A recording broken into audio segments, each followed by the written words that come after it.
Mi nombre es Juan Carlos Galvis, soy oncólogo de radiaciones y el día de hoy les voy a hablar de los ganglios pélvicos, irradiarlos o no, de esta controversia, a ver qué podemos solucionar acerca de esto. Entonces, mi tema es pelvis versus no pelvis. Voy a hablar más que todo de la enfermedad subclínica. Como todos sabemos, el PET con PSMA llegó para quedarse en el cáncer de próstata. Es una herramienta excelente. Ve un 30% más que las imágenes que teníamos antes, sobre todo en el cáncer de próstata de alto riesgo. Sin embargo, para que el PET detecte una lesión, necesitamos lesiones de 3 milímetros o de 2 milímetros. El PET no detecta por debajo de esto. Y 1 milímetro de tumor tiene 1 millón de células tumorales. 2 milímetros de tumor tiene 8 millones de células tumorales. 3 milímetros de tumor tienen 27 millones de células tumorales. Entonces, que yo tenga un PET negativo no quiere decir que no haya enfermedad. Puede haber enfermedad, de hecho, hay enfermedad subclínica, sino que él no es capaz de detectarlo. El PET es muy bueno en su especificidad, pero en su sensibilidad no es tan, es mejor que las otras herramientas, pero no es perfecto. Entonces, que yo tenga un PET negativo, yo tengo enfermedad subclínica. Ese es un concepto que quiero que quede claro porque es la base de por qué tenemos que tratar los ganglios pélvicos. Hemos aprendido de la cirugía. La cirugía al principio hacía linfadenectomías limitadas. Después se empezó a hacer linfadenectomías extendidas y se demostró que la linfadenectomía extendida era mejor que la limitada. Y lo interesante es que en las series más modernas con linfadenectomías extendidas en pacientes de próstata de alto riesgo, vemos que hay metástasis en los ganglios hasta un 30-40%. Hay metástasis microscópicas en un 30-40% de estos pacientes en estas series modernas. Y este porcentaje está muy por encima del umbral típico que usamos los radioterapeutas o los oncólogos de radiaciones o oncólogos radioterápicos para el tratamiento electivo de los linfáticos. 30-40%, nosotros usamos estándares o porcentajes menores para cabeza y cuello, tumores ginecológicos o cánceres de recto, por ejemplo. ¿Qué ha pasado con la evidencia? La evidencia que hay acerca de pelvis versus no pelvis, el problema es que la calidad de la evidencia o la interpretación de estos resultados se tiene que hacer con mucho cuidado. ¿Qué sucede? Básicamente, en estos estudios hay una selección incorrecta de los pacientes, porque los pacientes que se metieron, que se incluyeron, eran de bajo riesgo de tener ganglios pélvicos positivos. Luego, la whole pelvis no les iba a servir demasiado, porque tenían muy bajo riesgo de hacer metástasis a ganglios pélvicos. También ha existido errores en la delimitación de los volúmenes de la pelvis en estos trabajos, puesto que no se delimitaron todos los ganglios a riesgo que se tenían que delimitar. Asimismo, la tecnología pues en esa época no era la misma que tenemos ahorita y a veces la dosis es insuficiente tanto en el tumor, tanto en la próstata como en los ganglios. Ya que las terapias con formal no da una buena conformación o una buena distribución de dosis en los ganglios y en la próstata no se puede escalar tanto. Y por otro lado, el uso inadecuado del bloqueo hormonal, en ese momento no se sabía, pero ya sabemos que en los cánceres de próstata de alto riesgo tienen que ir mínimo a 18 meses. Y estos estudios tenían más o menos 4 meses. Entonces, como les contaba, para empezar, la población, entonces la población que se escogió, por ejemplo, en el 94-13, en el GETUC 01, eran pacientes con un riesgo por fórmula de Roche de 20% de tener ganglios positivos. En contraste, el POP-RT, que es el estudio actual que nos ha mostrado que incluir los ganglios en cáncer de próstata de alto riesgo aumenta la supervivencia libre de metástasis, el riesgo por fórmula de Roche era de 38% en estos pacientes. Incluso la mitad de los pacientes tenía un riesgo de 40%. Entonces, esta población, si se ven, es la que se debe beneficiar de incluir los ganglios. como les contaba, el bloqueo hormonal, entonces en el 9413 el bloqueo hormonal era de 4 meses y en el POP-RT es de 24 meses como ya es el estándar. Pero no solo era el tiempo, sino también actualmente nos hemos dado cuenta, esto es un resultado de Astro del 2021, en el cual se hicieron un metaanálisis de toda la evidencia aleatorizada acerca del bloqueo hormonal en cuanto a la secuenciación. Y nos dimos cuenta que la neoadyuvancia no aumenta la supervivencia global ni la supervivencia libre de metástasis. Esto va de la mano con, por ejemplo, los estudios en que incluían la pelvis hacían neoadyuvancia, 4 meses. Entonces, este estudio nuevo, este metaanálisis nos ha mostrado que se debe dar el bloqueo hormonal es en adyuvancia. Darlo en adyuvancia y prolongado, o sea, mínimo 18 meses, aumenta la supervivencia, porque esto es pensando en la respuesta del tumor del cáncer de próstata. Los linfomas, por ejemplo, responden rápidamente a la radioterapia.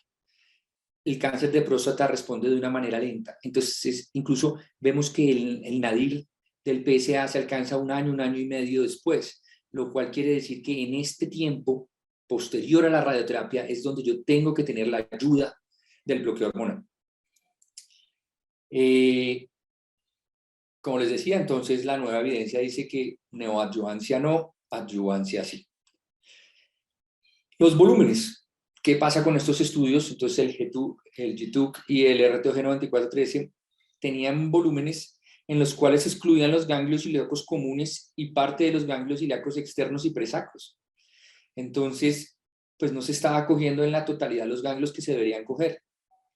Contrario al POP-RT, donde ya incluye la bifurcación de la aorta. Entonces, es necesario para poder hacer esos estudios que se incluyeran todos los ganglios necesarios a tratar. Entonces, por ejemplo, en el GETUB quedaron el 33% del drenaje que sabemos se debe incluir, quedó por fuera, y en el 9413 el 42%. La tecnología y la dosis. Entonces, la tecnología, pues en esta época, pues no se tenían los avances que hay ahorita, entonces las técnicas eran técnica en cajón, por ejemplo en el 9413, y esto hace que la dosimetría o la distribución de la dosis en los ganglios no sea tan buena y que no se podía escalar tanto. Entonces, en la próstata las dosis eran de 70 de a 1.8 o 66 de a 1.8, versus en contraste con el POP-RT, que ya tenemos dosis de hipofraccionamiento moderado de a 2.68 hasta 68 Gray. Asimismo, ¿qué sucede con esta dosis insuficiente? Entonces, el control local juega un papel fundamental en la optimización de la supervivencia libre de progresión y la supervivencia libre de metástasis. Y la dosis en este estudio fue muy baja para tener un control local del primario. Y esto me puede influir en la supervivencia libre de metástasis. De hecho, se vio como la tasa de recaída local fue significativa y condujo a una segunda ola de metástasis a distancia y diluyó el potencial de la radioterapia sobre la pelvis. Solo cuando está controlado el primario, la radioterapia de la pelvis afectaría el resultado. Y de esto también nos han demostrado, por ejemplo, el control bioquímico y la supervivencia libre de metástasis son mejores cuando se agrega un refuerzo con braqui al primario. Entonces es muy importante tener una muy buena dosis en el primario para que empiece a jugar la radioterapia en la pelvis, en los ganglios. Y la dosis biológica en el POP-RT sí fue suficiente para garantizar el control local. Otro argumento que se usa frecuentemente es como hipofraccionar los ganglios. Si hay evidencia de hipofraccionar los ganglios, porque me toca hacerlo de manera estándar, de a 1.8 o 2, y el paciente se demora demasiado. Y todos los inconvenientes y los beneficios que tiene el hipofraccionamiento no se pueden usar. Sin embargo, ya tenemos este año, también en Astro, en Chicago, se mostraron toxicidad tardía al hipofraccionar ganglios. Este es el estudio más importante entonces se hizo Elective Nodal Radiotherapy y un concomitant boost a la próstata, y se hizo un seguimiento a 12 años, desde el 2004, hay pacientes reclutados en Canadá para este estudio. Era 68-25 y los ganglios eran 45-25. Se siguieron durante 12 años y encontraron que no había un mínimo impacto en los reported outcomes en GU y en GI, y muy baja tasa de incidencia de toxicidad grado 3. Entonces, es seguro hiperfraccionamiento moderado, 45-25, con bus concomitante a la próstata, es seguro, la toxicidad es aceptable, como si lo hiciéramos de manera convencional.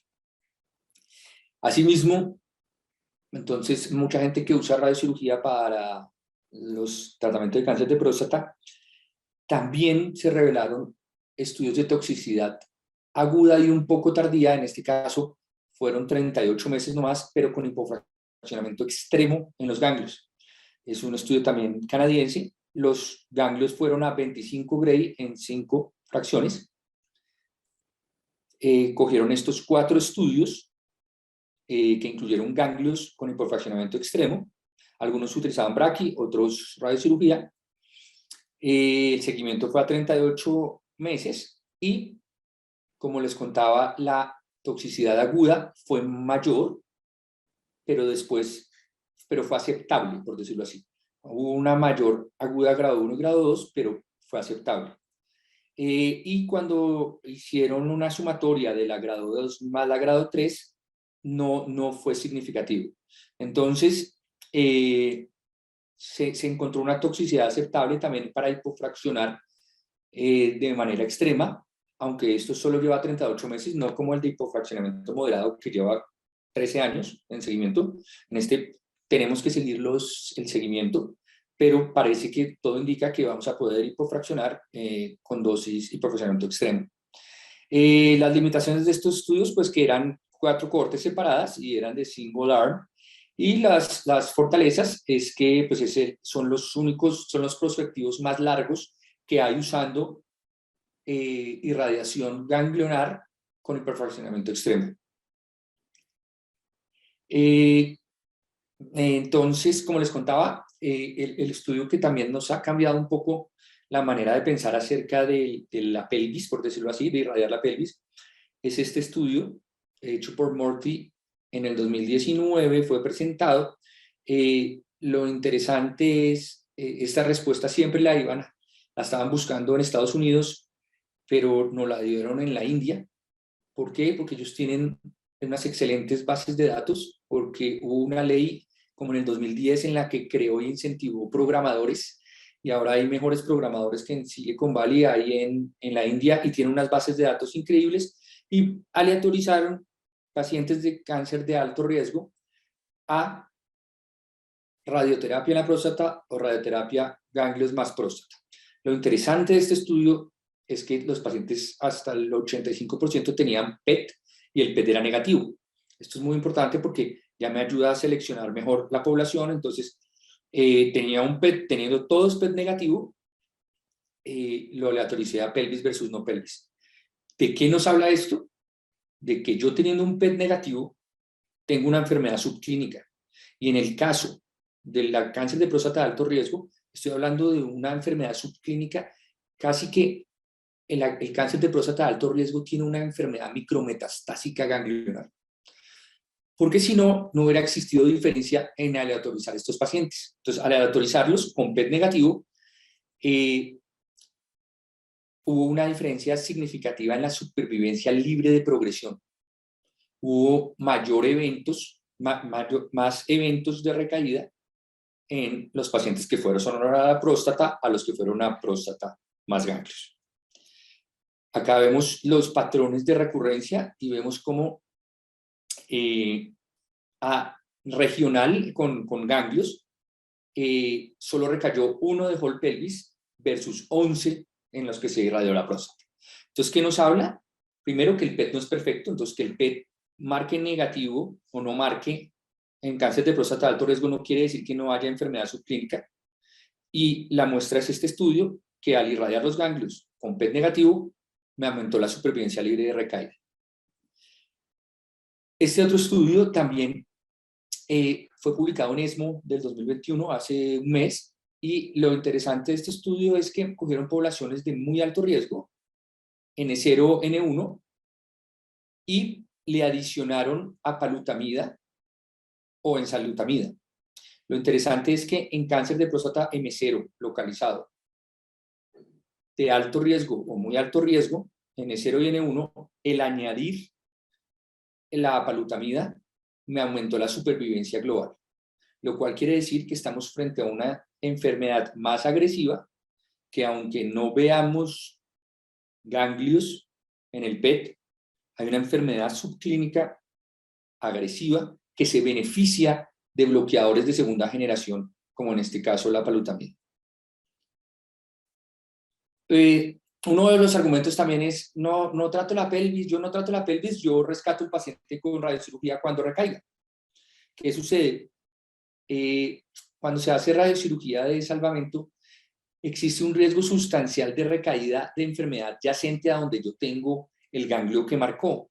¿Qué quiero decir? Al lado de donde me marcó el ganglio puede haber enfermedad subclínica, es muy probable, sino que puede ser menor de 2 milímetros o de 3 milímetros si el PET no lo marcó, pero no quiere decir que no haya enfermedad. Entonces, el irradiar solo el ganglio que está positivo, hay un riesgo de recaída muy alto, y si yo hiciera este abordaje así, el riesgo de reirradiación sería casi imposible, porque le di una dosis, el riesgo de reirradiación en zonas cercanas a donde le hice la radiocirugía. Esto nos ha llevado a ver que hay estudios hasta ahora retrospectivos, algunos prospectivos, pero no aleatorizados, en los cuales vemos pues mayor recaída cuando solo hacemos un rescate del ganglio positivo con radiocirugía. En mi experiencia, hace como unos 5 años, cuando empezamos a pedir los PET con PSMA, que los pacientes viajaban hasta Chile, que era el lugar donde había, yo solo dirigía la radiación al ganglio positivo y veí cómo los pacientes iban recayendo. Actualmente, lo que se ha demostrado que se debe hacer elective node radiotherapy y hacerle un boost a lo que marcó. Entonces, el ejemplo es este. Entonces, cojo todas las cadenas y le hago un boost a lo que me marcó. Esto es como la mejor manera de abordarlo. Y ya hay evidencia de que hay menos recaídas si abordamos los pacientes así. Entonces, la supervivencia libre de metástasis a 3 años, por ejemplo, cuando yo irradio los ganglios y hago un refuerzo, es mejor así yo hago solo radiocirugía en el ganglio. Y de otra manera, por decirlo así, lo interesante de salvar la pelvis con solo radiocirugía, uno de los grandes problemas es que, por lo general, las recaídas son en ganglios, ¿sí? O vuelven a recaer en ganglios. El paciente que tiene una biología tumoral de hacer oligorrecurrencias, por lo general vuelve a recaer en ganglios. Entonces, es un buen abordaje hacer lo que les digo. Acá este es un ejemplo de evidencia de Elective Node Radiotherapy versus SBRT, en el cual pues hay más recaídas ganglionares. En el grupo de la SBRT hubo 131 de 309 pacientes, la mitad recayeron de manera ganglionar, versus cuando hago Elective Node Radiotherapy, solamente 40 pacientes versus 131. Esto se pierde cuando ya el paciente tiene metástasis en hueso o viscerales, pero cuando tiene metástasis ganglionares, él tiende a recaer de manera ganglionar. Y hay una interacción entre la radioterapia y el número de ganglios. Entonces, es mejor hacer Elective Node Radiotherapy porque hay menos recaídas locales y esto impacta en la supervivencia libre de progresión, pero se hizo un análisis multivariado en el que miraron cuando tenían más de un ganglio positivo y menos de un ganglio positivo, y cuando tenían menos de un ganglio positivo, la Elective Node Radiotherapy tiene un gran impacto en las nuevas metástasis, en la generación de nuevas metástasis. Entonces, si tenemos un ganglio, solo un ganglio, el hacerle Elective Node Radiotherapy me va a aumentar la supervivencia libre de metástasis. Tiene más impacto cuando es una oligorrecurrencia de un ganglio. Otro de los argumentos era la toxicidad. La toxicidad, claramente sí hay más toxicidad cuando irradia la pelvis. Sin embargo, no es una toxicidad grado 3 y grado 4. Es una toxicidad más que todo aguda. Y con todas las nuevas técnicas como el BMAT, podemos lograr una irradiación en los ganglios muy aceptable. Antes no era posible, pero ahora con el BMAT, en mi experiencia, se logra hacer una muy buena distribución de dosis a los ganglios y el paciente tolera mucho mejor el tratamiento. ¿Cuáles puntos son claves? Entonces, los resultados negativos de los anteriores estudios del YETUC y del 9413 toca mirarlos con mucho cuidado, por lo que hablamos de dosis inapropiadas, campos inapropiados y selección de pacientes inapropiados. Mirar lo de la tecnología, pues que ya estamos en una nueva época donde tenemos mucha mejor tecnología y podemos hacer una irradiación ganglionar mucho menos tóxica, por decirlo así. El PET nos está encontrando metástasis ocultas, y el PET llegó para quedarse y tiene que ser una de nuestras herramientas. Sin embargo, no podemos abandonar toda la evidencia que tenemos y entender la historia natural de los cánceres. Y entender la historia natural del cáncer de próstata nos hace entender que el paciente de alto riesgo y de muy alto riesgo tiene una enfermedad subclínica que debemos tratar. Ya para terminar, entonces, en recaída bioquímica, estamos experimentando también con el advenimiento del PET-PSMA, que uno de los creadores del estudio Cóndor que le dio el FDA en Estados Unidos al PET-PSMA, le tocó salir a decir, especialmente a los urólogos, a decirles, un momento, que el PET le marque negativo no quiere decir que no haya enfermedad, porque los pacientes les tomaban el PET con PSMA, como no les marcaba, le decían, tranquilo, usted no tiene ninguna enfermedad, lo vamos a observar, váyase tranquilo. No, la radioterapia de salvamento tiene mucha evidencia desde hace mucho tiempo y precisamente para la enfermedad subclínica. Entonces, que el PET haya salido negativo no quiere decir que usted no tenga recaída bioquímica. Usted tiene una recaída bioquímica y tiene enfermedad. Lo que pasa es que el PET no pudo detectarla. Este estudio es muy interesante, yo creo que ya lo han visto en varias charlas. Cogieron cadáveres y le hicieron una secuenciación genómica y vieron de dónde venían. Se pensaba que solo venían desde el primario, desde la próstata, pero no, hay una diseminación metástasis, lo cual quiere decir que es lógico tratar de cierta manera los ganglios porque estaría evitando la diseminación metástasis. Este estudio también quería mostrárselos, es muy interesante, es de Johns Hopkins y también va a lo siguiente, porque la gente dice, bueno, yo solo le trato el lecho porque tiene el antígeno muy bajito, porque estoy haciéndole un salvamento temprano muy temprano. Tengo un antígeno en 0,1, entonces la probabilidad de que el PET marque es muy baja y la probabilidad de que esté en ganglios también es baja.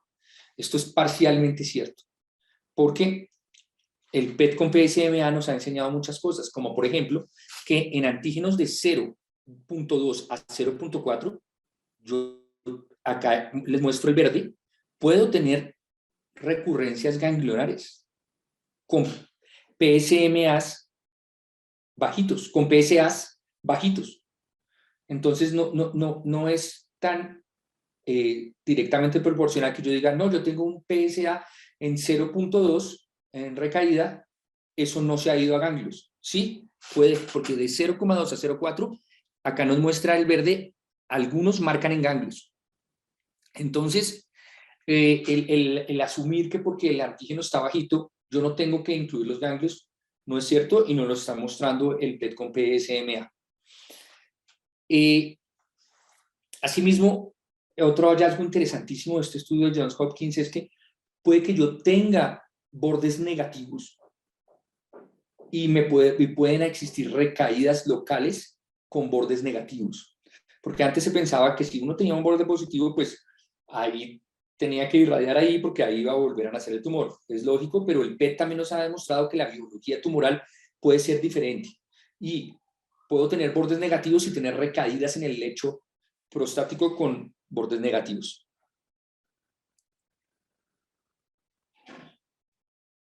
Este estudio es antiguo, es del 2016, pero aleatorizó a lecho prostático más bloqueo hormonal o lecho prostático más ganglios más bloqueo hormonal. ¿A quién les fue mejor? A los que le hicimos radioterapia al lecho, a los ganglios, y le añadimos bloqueo hormonal. El estudio, algunas de las críticas es que en las recaídas se trataban muy altas, o sea, como por encima de 0,3, 0,4, y ahí es donde mostró más efecto. Sin embargo, nos habla de que existe una enfermedad subclínica. Esto es lo importante. Y como les mostraba en el estudio de Hopkins de la diapositiva pasada, yo puedo tener antígenos bajos y puedo tener recaídas ganglionares, y nos lo ha enseñado el PET-PSMA.